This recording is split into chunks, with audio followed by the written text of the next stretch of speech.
This is Literate Machine. I'm Eric Rosenfield. A Mind Forever Voyaging into Neoliberalism. Steve Meretzky and the video game that saw it all coming. Wake up inside your favorite novel. Infocom marketing tagline. The first election I remember is the presidential election of 1984. I was 6 years old and the results came as a shock. My parents, and it seemed every adult I knew, voted for Democratic nominee Walter Mondale, and yet Reagan took the prize in a historic landslide. For the first time, I glimpsed the chasm between my small corner of the world and the rest of the country. Mondale won only a single state, Minnesota, unthinkable today in the era of red states and blue states. Indeed, 1984 was the last time a Republican candidate would win New York. The last time a Democrat won Texas was Carter in 1976. The same year, my family bought our very first computer, an Apple IIe. It had a screen resolution of 140 by 192 pixels in glorious 16 colors, had two 5.5-inch floppy disk drives, no hard drive at all, and 64K of RAM, which we upgraded to 128K and thought we were pretty hot. And it ran my favorite genre of games, text adventures. Explaining text adventure games nowadays often results in confused looks. In text, the game describes where your character is in second person, and you navigate the game by typing simple commands, e.g., go north, or take lamp, or kill ogre with sword, and so on. In the early to mid-'80s, text adventure games were produced by dozens of companies and represented some of the best sellers in the young medium. To understand this, you have to understand that the primary way of interacting with computers at the time was the command line, a place where you would type commands to the computer and get responses.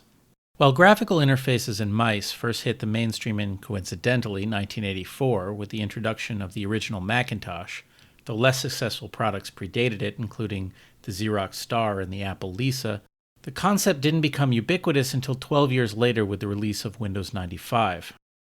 In a world where you already typed instructions into your computer, there's something magical about the idea of typing instructions to a fictional character instead. At least, there was to me as a child. As if the computer is a direct portal into another world, and specifically to the world inside of a book. When you're a bookish, socially awkward kid, there might be nothing more appealing. My favorite text adventure games were written and designed by Steve Meretzky, who watched the same election of 1984 with apprehension and horror, unsure how to process so many people getting things so very wrong. And so he did the only thing he felt he could. He took his frustration and poured it into his chosen medium, into a game. Legendarily, Meretzky had once hated computers. During his time at MIT studying construction management, he'd refused to even touch one. This was a time when you could get a degree from MIT without touching a computer. And yet, he became chummy with the fellows in the school's famed computer lab, who frequently cooked up games for fun in their spare time. Ultimately, a bunch of guys, they were all guys, from the lab, left the school to start one of the first software companies, Infocom, with their first product a fantasy text adventure called Zork. Meretzky's roommate after graduation happened to work as the company's only beta tester, and he brought the game home one day to show it off. Meretzky made a show of refusing to have anything to do with it. But over time, the roommates started noticing that the keyboard or items on his desk had moved slightly. Finally, Meretzky copped to secretly playing the game and asked for a hint. Zork became a genre-defining smash hit on release in 1980, and Meretzky would go on to become the second beta tester at Infocom. Soon enough, he graduated into creating his own game, Planetfall, 1983, about a luckless space janitor and his robot pal wandering an eerie, ruined world. Planetfall took off, which led to his next hit game, Sorcerer, 1984, and then the plum job of creating the official adaptation of Douglas Adams' best-selling book series, The Hitchhiker's Guide to the Galaxy, 1984. This became the company's best-selling title after Zork. Adams himself was a text adventure fan and worked with Meretzky on it. And so by the time Meretzky came to his employers with the idea to do a political game as a response to Reagan's neoliberal policies, the company let him do what he wanted. The game he finally produced, A Mind Forever Voyaging, 1985, wouldn't be anything like what he'd done before, or really like anything anyone had ever done before.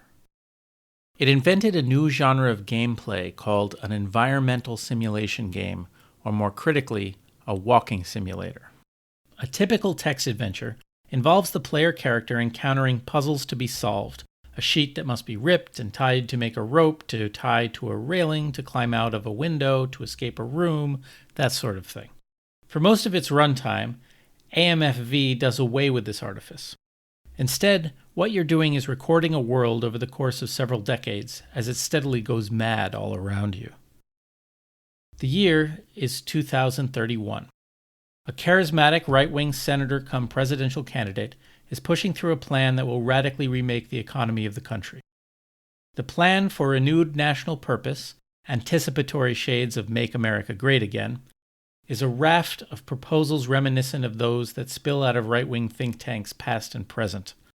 Cut taxes in half, cut regulations, decentralize the government while increasing the power of the right-wing president, end licensing for guns and cars, radically increase border security, ramp up policing and prison sentences, plus mandatory conscription for criminals and troublemakers.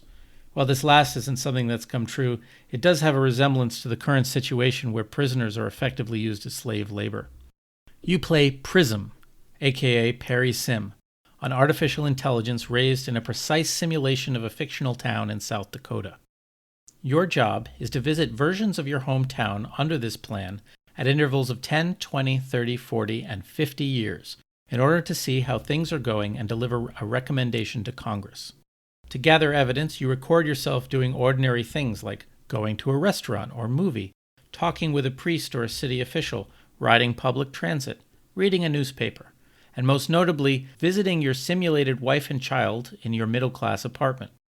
Much of the joy of the game is in wandering the massive town, soaking in the details and experiencing how the various locations change across time. The game is not subtle. 10 years on, and everything seems to be working. The streets are clean, violent crime is down, construction is booming, and there's plans for a lunar mining operation. Wife and child are happy and healthy. However, as the years progress, things deteriorate rapidly. Forests are replaced by strip mining. Police casually raid apartments and dorm rooms looking for any evidence of crime. An extreme religious order rises in power, beginning by occupying public land, similar to what would happen with Ammon Bundy's group in 2016. Public transit closes down for lack of funding. The death penalty is increasingly used until the local sports stadium develops into a place to first watch public executions and then criminal versus robot or wild animal gladiator matches. The government is subsumed by the religious fundamentalists who put all non-believers in camps. A particularly climactic moment takes place when your grown son has your wife taken away for thought crime. And finally, 50 years on, civilization has collapsed entirely, and marauding groups of survivors wander the ruins attacking anyone they come across. In the end, back in the real world, you play the only puzzle-focused act of the game where you have to stop the senator from shutting you down and burying your report through your control of the automated systems of the building that houses you. If the notion that Reaganite policies would lead to an economic collapse seemed a touch hysterical in the 1980s, it feels distinctly less so now. Imagine, if you will, the same premise applied to our world as it actually unfolded from the year of the game's original release. It's 1985.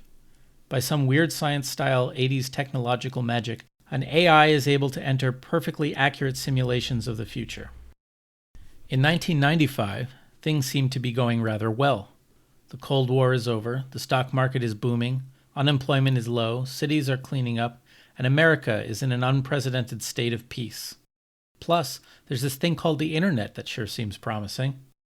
Tax cuts made during the Reagan administration, and are still in place, don't seem to have harmed much, and the president is even paying off the budget deficit for the first time since 1969.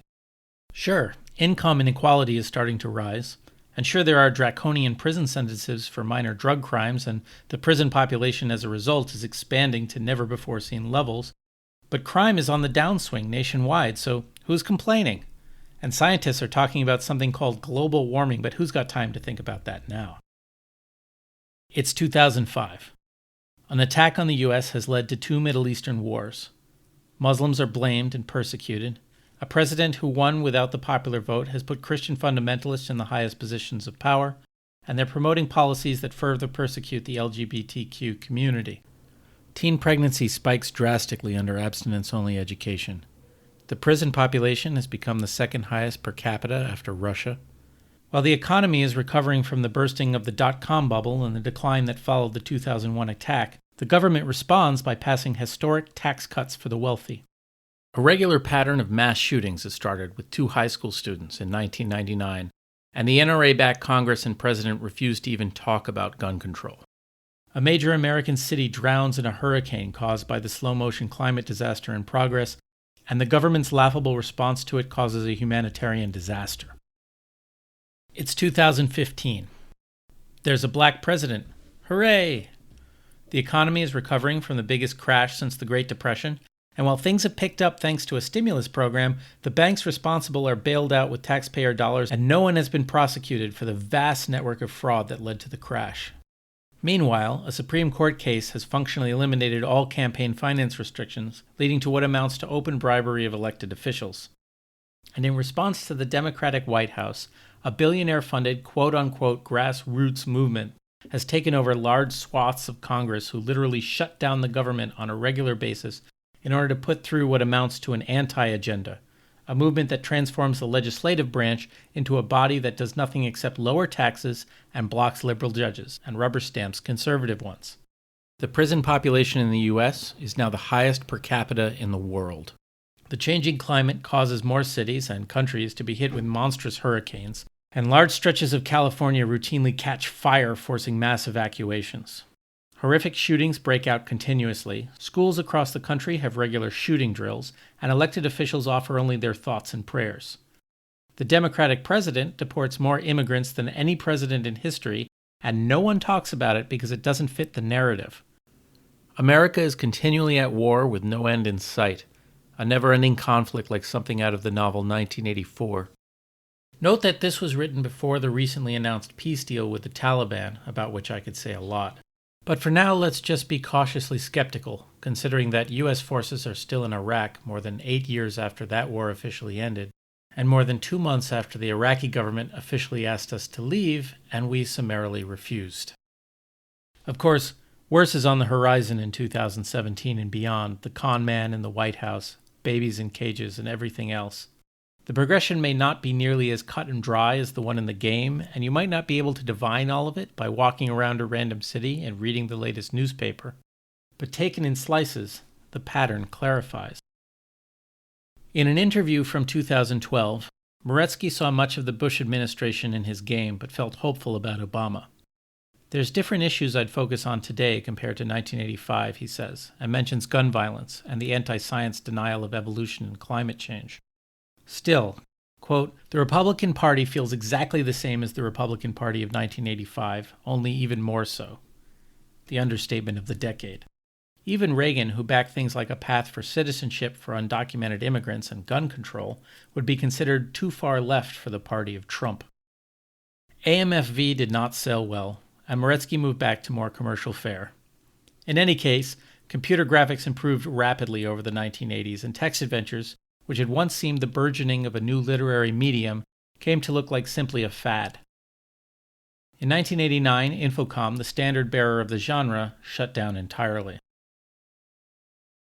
In those days before the internet gave us news at the touch of our fingers, I didn't find out about the shuttering of Infocom until I asked a sales clerk at a local software store, remember those, when the next game would be coming out. Sometime before, I had received the final installment of the official Infocom newsletter, the Status Line, but that had promised a new full-color magazine to replace it called ZQ, which never materialized. This came as a blow to someone who dreamed of growing up to write text-adventure games, of the futuristic-seeming promise of the interactive novel. After Infocom's demise, a former Infocomer founded Legend Entertainment and put out new text-adventure games with accompanying graphics for a few years, including a cringingly bawdy series of sex comedies about wizard school by Meretzky himself. But this was a last gasp, and soon the era of text adventure as a commercial proposition was over. In its place, an enthusiast community rose up, creating and passing around games for each other's enjoyment. In that way, this situation could be compared to other art forms with enthusiastic creators and little commercial viability, like poetry, but without that form's institutional and cultural support. There aren't many professors of text adventure games or grants for their creation. Meretzky himself moved on to a noted career in casual games and now serves as the vice president of game design at King, the makers of Candy Crush.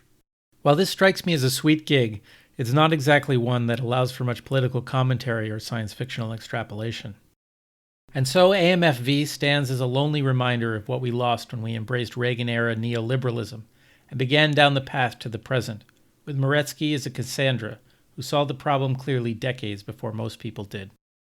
And so, rather than waking up inside our favorite novel as per the old Infocom tagline, we've all woken up inside my favorite game. Heaven help us.